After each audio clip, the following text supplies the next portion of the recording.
Bismillahirrahmanirrahim. Assalamualaikum warahmatullahi wabarakatuh. Alhamdulillahirabbil alamin wassalatu wassalamu ala nabiyina Muhammadin wa ala alihi washabihi ajmain amma ba'd. Ya.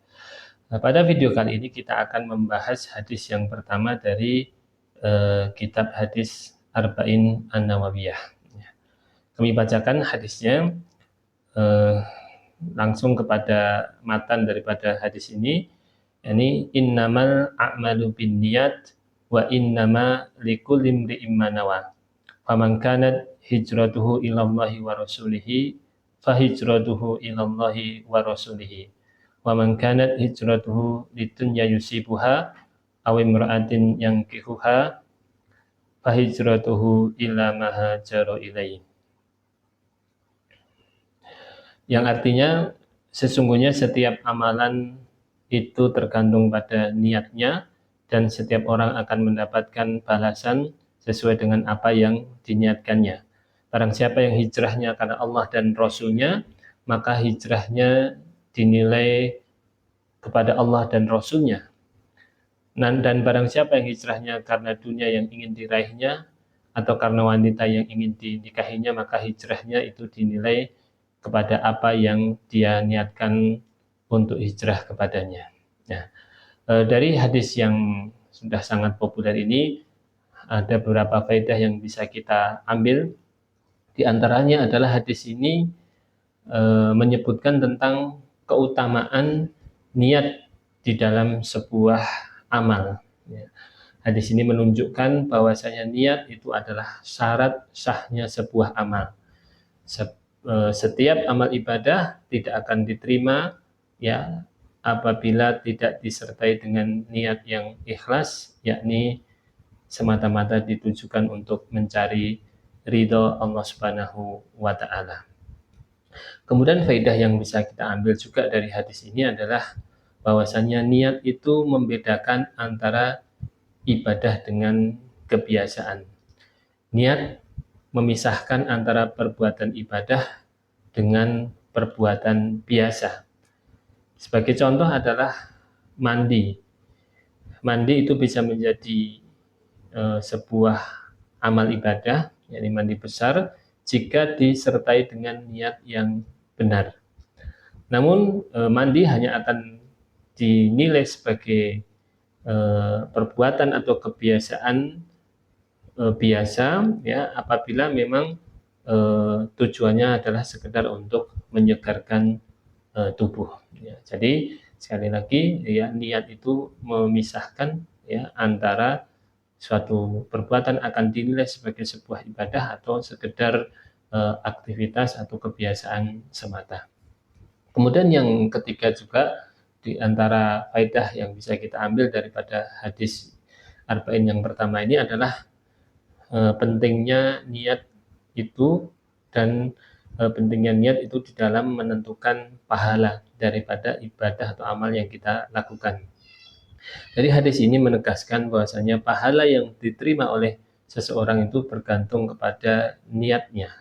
Seseorang bisa mendapatkan pahala yang besar karena niatnya yang benar, begitu pula sebaliknya, ya seseorang atau suatu amalan yang dilakukan oleh seseorang, meskipun amalan itu adalah amal yang besar, namun bisa bernilai kecil apabila dan salah di dalam niatnya. Ya. Kemudian faedah yang keempat yang bisa kita ambil juga daripada hadis ini, bahwasanya pentingnya motivasi yang benar di dalam beramal.